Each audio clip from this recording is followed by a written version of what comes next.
Kalau misalkan penerima PKH yang saat ini menjadi penerima PKH aktif masih mendapatkan salah satu dari 3 bantuan yang dilarang ini, hati-hati sahabat YouTube.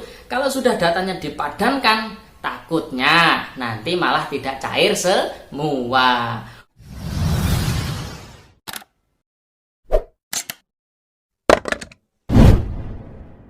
Halo guys, assalamualaikum warahmatullahi wabarakatuh. Kembali lagi di channel saya Diari PKH. Sahabat YouTube, bagaimana kabarnya hari ini? Semoga sahabat YouTube semua dalam keadaan sehat, tambah rizkinya, dan tentunya semakin sukses. Pada kesempatan kali ini, saya akan menginformasikan kepada sahabat YouTube semua tentang daftar bantuan pemerintah yang dilarang diberikan kepada keluarga penerima manfaat PKH.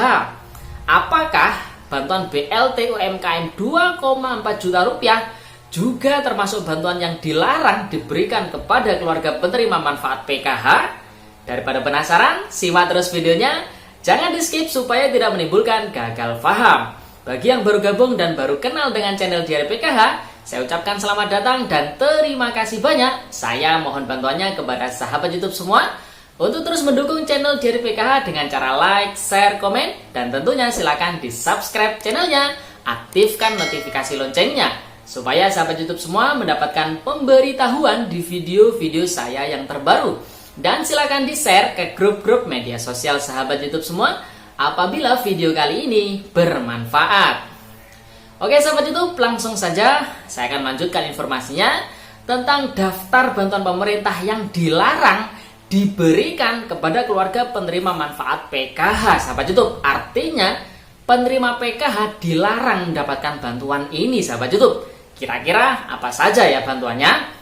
Sahabat YouTube, kita ketahui bersama bahwasanya program PKH adalah program prioritas nasional dalam rangka penurunan angka kemiskinan, sahabat YouTube. Oleh sebab itu, pemerintah memberikan kebijakan bahwasanya bantuan PKH ini wajib dibantu dengan bantuan-bantuan yang lainnya, sahabat YouTube. Oleh sebab itu dikenal ada istilahnya bantuan komplementer PKH atau bantuan pelengkap PKH. Tujuannya agar si penerima PKH ini dengan mendapatkan berbagai macam bantuan, maka si penerima PKH ini bisa segera sejahtera, bisa segera keluar dari kemiskinan, dan bisa graduasi, sahabat YouTube. Ini perlu dipahami bersama oleh semua lapisan masyarakat. Jadi jangan heran kalau di masyarakat itu ada penerima PKH yang bantuannya double-double, sahabat YouTube. Dapat KIP, dapat KIS, BPNT, bedah rumah, dan bantuan-bantuan yang lainnya. Kenapa demikian? Karena itu memang aturannya, sahabat YouTube, supaya penerima PKH ini bisa segera graduasi, bisa segera sejahtera.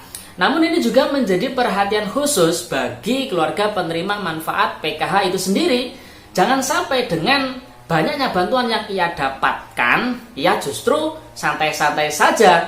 Tapi dengan adanya bantuan yang banyak itu justru menjadi motivasi bagi dirinya supaya bisa cepat sejahtera, sahabat YouTube ya. Jangan sampai penerima PKH ini nyaman dengan kondisi banyaknya bantuan yang ia dapatkan sehingga dia tidak bisa move on dengan status kemiskinan, sahabat YouTube. Dan perlu diingat bahwasanya jika ada keluarga penerima manfaat PKH yang sudah mampu, sudah sejahtera, tapi masih ngaku-ngaku miskin alias ingin mendapatkan bantuan, tidak bisa move on dengan kemiskinan, maka ini hati-hati karena ada unsur pembohongan data yang nantinya akan berujung sanksi yang bisa diterima oleh si penerima manfaat PKH itu sendiri, sahabat YouTube ya. Jadi ini perlu dipahami bersama.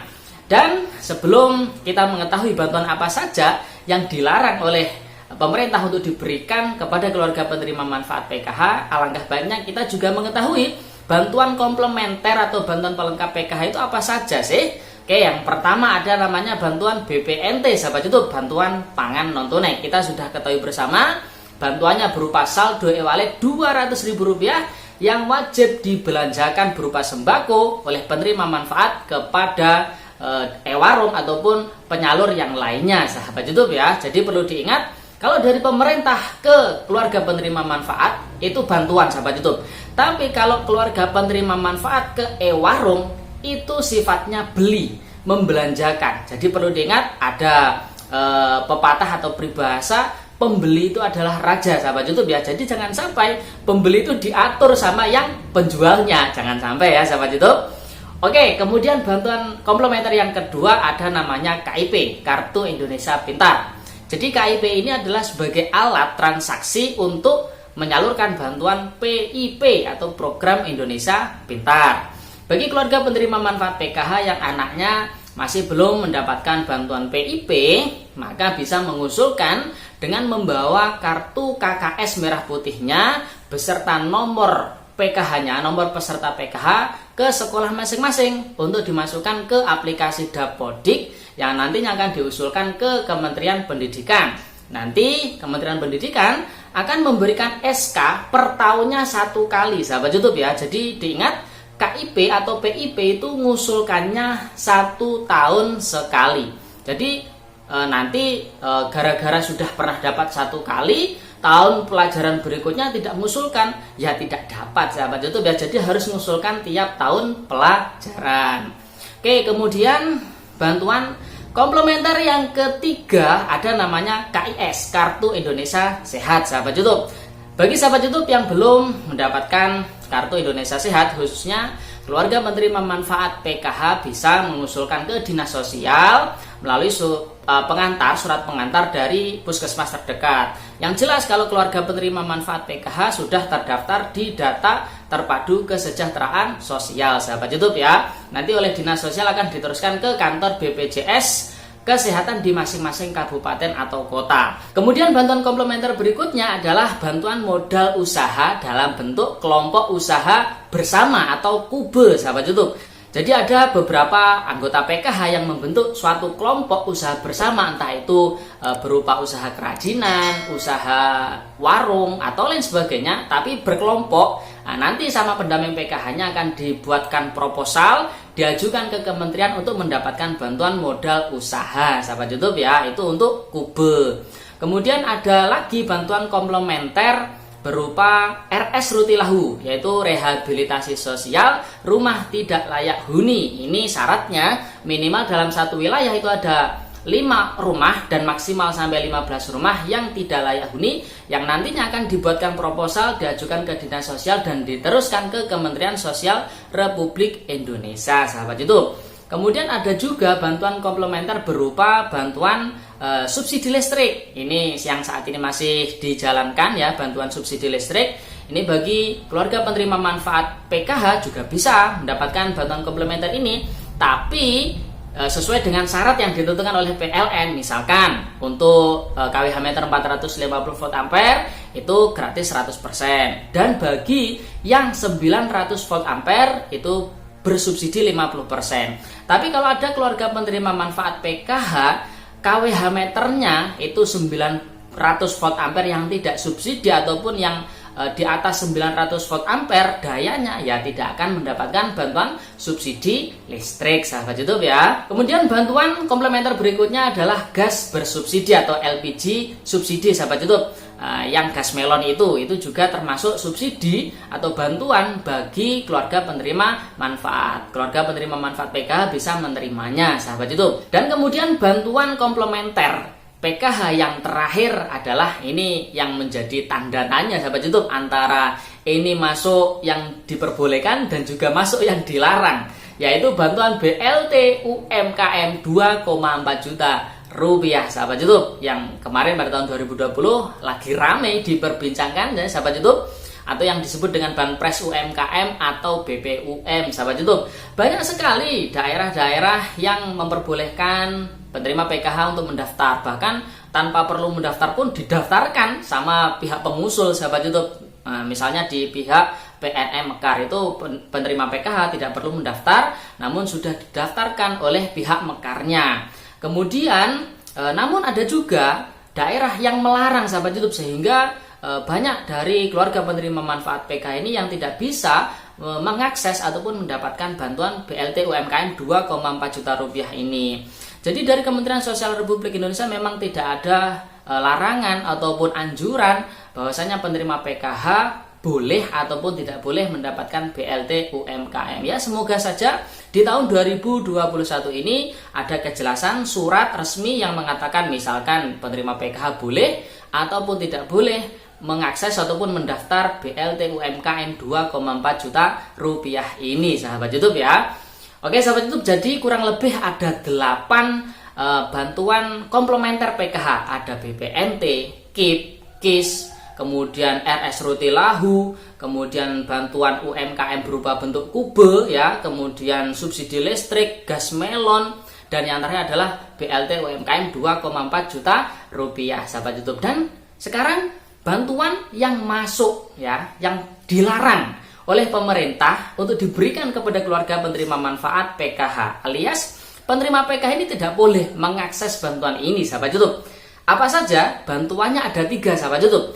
Yang pertama ada namanya bantuan BST Rp300.000 yang saat ini juga masih disalurkan sampai bulan April tahun 2021, sahabat YouTube, yang penyalurannya melalui pihak kantor pos yang langsung diantar ke masing-masing alamat penerima, sahabat YouTube.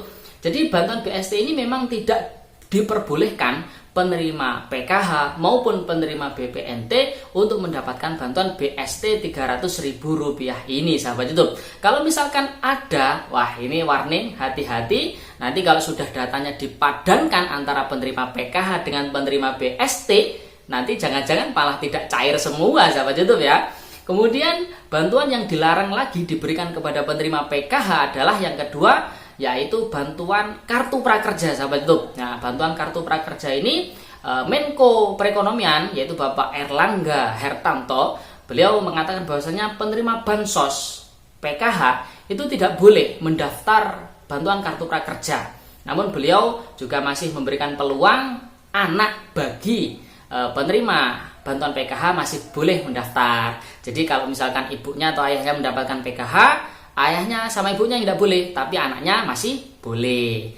Itu bantuan yang kedua yang dilarang untuk diberikan kepada penerima PKH, sahabat YouTube. Dan yang terakhir, yang ketiga, bantuan yang dilarang diberikan kepada penerima PKH adalah bantuan BLTDD, sahabat YouTube, bantuan langsung tunai dana desa. Jadi bantuan BLTDD ini pendaftarannya atau datanya itu berasal dari pendataan yang dilakukan oleh pihak perangkat desa melalui RT, RW ataupun pengusulan dari masyarakat yang memang membutuhkan tapi masih belum mendapatkan atau belum pernah mendapatkan bantuan yang lainnya dari pemerintah, belum pernah mendapatkan PKH, BPNT, BST maupun bantuan-bantuan yang lain. Jadi boleh didaftarkan untuk mendapatkan bantuan BLTDD. Kalau seandainya masuk jaringan sudah dapat PKH, calon penerima BLTDD, maka disuruh memilih, sahabat YouTube, mau milih yang mana.